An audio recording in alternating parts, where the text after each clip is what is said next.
አንድ አምላክ በሆነ በአብ በወልድ በመንፈስ ቅዱስ ስም ነሐሴ 3 በዚች ቀን በገድል የተጠመደ መስተጋድል የከበረ አባ ስምዖን ዘአምድ አረፈ።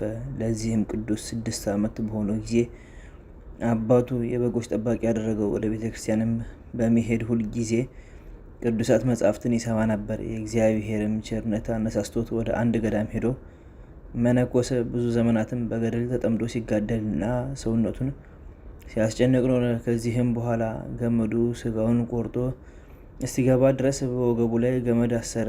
ስጋውም ተልቶ ከእርሱ የከፋ ሽታ ይወጣ ነበር። ስለ ክፉ ሽታውም መነኮሳቱ አዘኑ፣ ተጸየፉትም። ወደ አበምኔቱም ተሰብስበው ይህን መነኮስ ስምዖንን ከእኛ ዘንድ ካላወጣኸው አለዚያ አንተን ትተን ወደ ሌላ እንሄዳለን አሉት። እርሱም ምን አደርጋለሁ?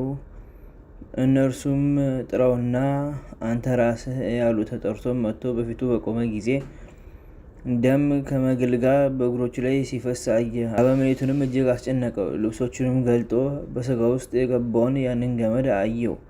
አበምኔቱም በእርሱ ላይ ተቆጥቶ ይህን ታደርግ ዘንድ እንዴት ደፈርክ አለው። በታላቅ ድካም ያንን ገመድ ከስጋው አወጡት። ቁስሉም እስከሚድን መድኃኒት እያደረጉለት 50 ቀኖች ያህል ኖረ። ከዚህም በኋላ አበምኔቱ እንዲህ አለው፣ ልጄ ስምዖን ሆይ እንግዲህስ ወደ ፈለግከው ቦታ ሂድ። ከዚያም ወጥቶ ሄደ። በደረቅ ጉድጓድ ውስጥ ገብቶ ከእባቦችና ከጊንጦች ጋር ኖረ። ከዚህም በኋላ አገልጋይ ስምዖንን ለምን ሰደድከው? አሁንም ፈልገ መልሰው፣ በፍርድ ቀን እርሱ ካንተ ይሻላልና ብሎ ሲገሰጸው አበምኔቱ ራእይ አየ። አባ ስምዖንንም ከገዳሙ ስለማስወጣቱ ገሰጸው። በነጋም ጊዜ አበምኔቱ ራእይ እንዳየ ስለ አባ ስምዖንም እንደ ገሰጸው ለመነኮሳቱ ነገራቸው። ወንድሞችም ደንግጠው እጅግ አዘኑ። እስከምታገኙትም ሄዳችሁ በቦታ ሁሉ ፈልጉት አላቸውም። ሄደው ፈለጉት፣ ግን አላገኙትም። ከዚህም በኋላ መብራትን አብርተው ወደ ጉድጓድ ውስጥ ገቡ። ያለ መብልና ያለ መጠጥ ከእባቦችና ከጊንጦች ጋር ተቀምጦ አዩት። ገመድም አወረዱለትና ከዚያ ወጡት። በፊቱም ሰግደው በአንተ ላይ ያደረግነውን በደላችን ይቅር በለን አሉት። እኔንም ስላሳዘንኳችሁ ይቅር በሉኝ አላቸው። ከዚህም በኋላ ወደ ገዳማቸው ወሰዱት። በብዙ ገድልም ተጠምዶ ሲያገለግል ኖረ። ከዚህም በኋላ ከዚያ ገዳም በስውር ወጥቶ ወደ አንዲት 2 ቋጥኝ ደረሰ። በእርሷም ላይ ሳያርፍና ሳይተኛ 60 ቀን ቆመ። ከዚህም በኋላ የእግዚአብሔር መልአክ ስለ ብዙ ሰዎች ድህነት እግዚአብሔር እንደጠራው ነገረው። ከዚያም ሄዶ ቁመቱ 30 ክንድ የሚሆን የድንጋይ ምሰሶ አገኘ። ድንቅ ተአምራትን አደረገ። በሽተኞችንም እየፈወሰ ወደ እርሱ የሚመጡትንም እያስተማረ 12 ዓመት በድንጋይ ምሰሶ ላይ ቆመ። አባቱም ፈልጎት ነበር፣ ግን ሳያየው ሞተ።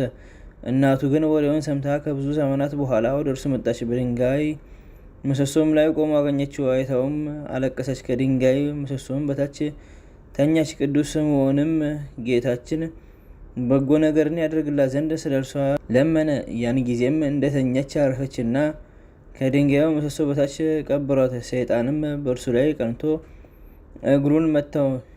ከእግሩ ትል እየወደቀ በአንዲት እግሩ ብዙ ዓመታት ኖረ። ከዚህ በኋላ የሽፍቶች አለቃ ወደ እርሱ መጥቶ ንስሐ ገባ። ጥቂት ቀኖችም ኖሮ አረፈ። በጸሎቱም ሕይወትን ወረሰ። ወደ እርሱ ስለሚመጡት ብዙ ሕዝቦችም የውሃ ጥማት እንዳያስጨንቃቸው ወደ እግዚአብሔር ለምኖ ከድንጋይ ምሰሶ በታች ውሃን አፈለቀላቸው። ዳግመኛም ወደ ሌላ ምሰሶ ተዘዋወረ። በእርሱም ላይ እየተጋደለ 30 ዓመት ኖረ። ብዙዎች አረማውያንና ከሃዲያን ካስተማራቸውና ወደ ፈጠራቸው እግዚአብሔር ከመለሳቸው በኋላ ክብር ይግባውና ወደ ወደደው ክርስቶስ ሄደ። በሰላምም አርፎ የዘላለም ሕይወት ወረሰ።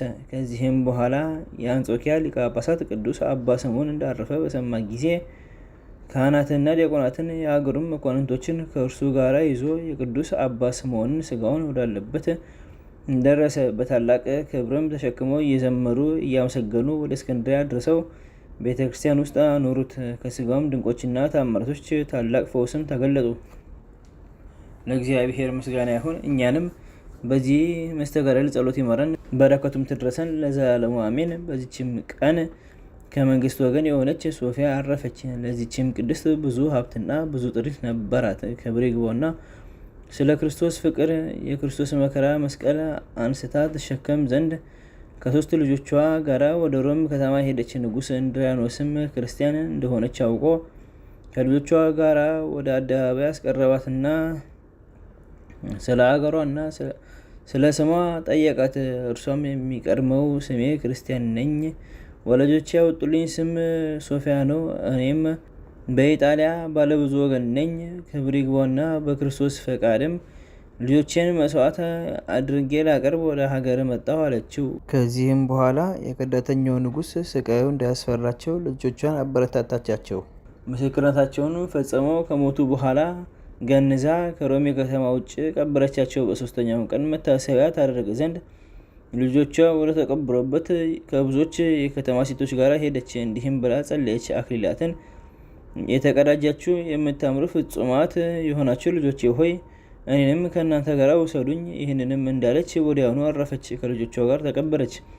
ለእግዚአብሔር ምስጋና ይሁን፣ እኛንም በቅዱሳት ደናግል ጸሎት ይማረን ለዘላለሙ አሜን።